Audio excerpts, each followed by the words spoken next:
To words. What did it feel to cross that line, knowing that the rest of them were behind you? I don't think it is. I don't think it's ever going to be possible to put a night like that into words. You know, 3 goals. It was almost like that Saturday recreation again. You know, people saying the decibels were even louder. So you know, it's great to hear that, and the support that we had that night was absolutely amazing. You know, you can't get a crowd like that anywhere else. It took me a while, but I didn't quite believe it. I had to wait until they come up on the scoreboard to officially celebrate. But yeah, I was quite happy that I was across the line, as some people managed to point out. And of course it was brilliant for you as well. Absolutely brilliant night for you too. You just punched the air as you came across. I mean, what does that feel like? I didn't go into this one, the 200, as confident as I did the 100. I kind of thought maybe I was going to get beat because that's what my coach had told me. I don't think we're ever going to experience anything like that ever again. Like, it's just a home crowd, 80,000 people all cheering for you. It was the most amazing night. And of course there will be a little bit more cheering on Monday, the big parade. Are you both excited about that? How are you feeling about it? Well, I've never done anything like this before, so that's going to be pretty exciting. Hopefully we'll get a good turnout, and hopefully the weather will be nice. You know, we haven't had to put the raincoats on just yet, so hopefully that'll hold off for a little bit longer. We'll have a bit more weather like it is today. And of course it's a great chance for Londoners and people around the country to come and see you again. How are you feeling about the parade on Monday? Yeah, it's exciting. I think Johnny's probably just jinxed it. It's going to rain now. Well done. No, it's going to be really, really good. You know, we're joining with the Olympians as well, so it just shows that we are parallel to them now, and it's going to be fantastic.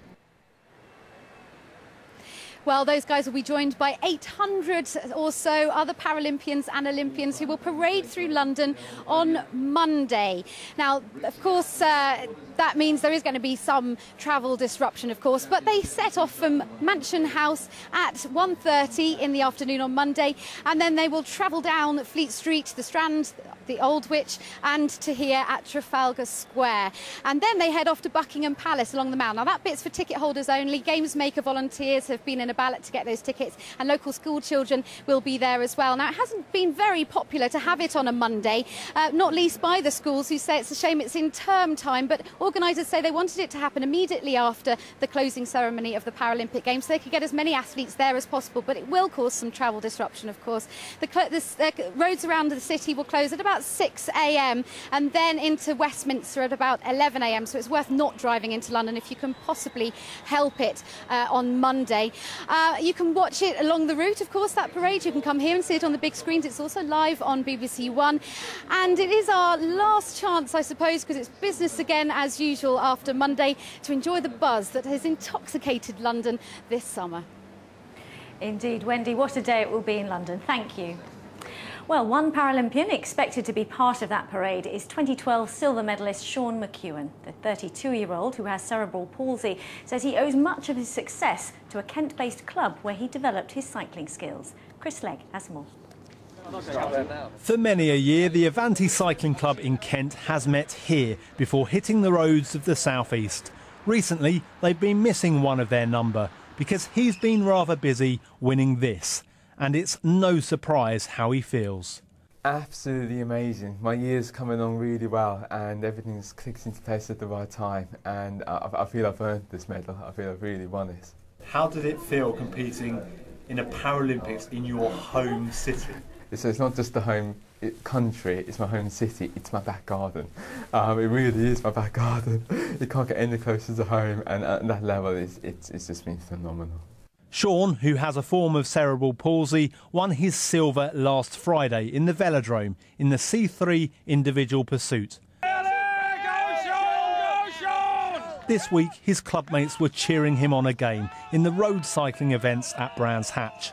While there were no more medals, his achievements at these games have left them beaming with pride. Now, I've been in the club ever since we were formed, and first of all, he was so lacking in confidence. He didn't realise how good he was, and it's brilliant to see it, all that talent brought out. We've got about 130 members in our club. Shaun is the only disabled rider we've got, and we're very proud of what he's achieved. It's a little idea I had for Shaun. He may not get a gold post box, but this is our own silver post box for him, just to say well done, and that, you know, we're proud of him.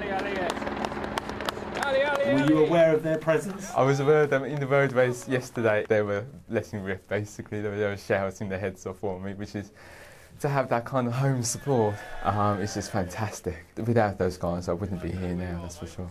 Shaun McKeown's silver feels like it's worth its weight in gold. Chris Slegg, BBC London News. Now it goes down in history as one of the greatest nights of Paralympic sport, with a medal haul for Britain to be proud of. Well, one athlete who got to experience the occasion and bring home a bronze medal is 19-year-old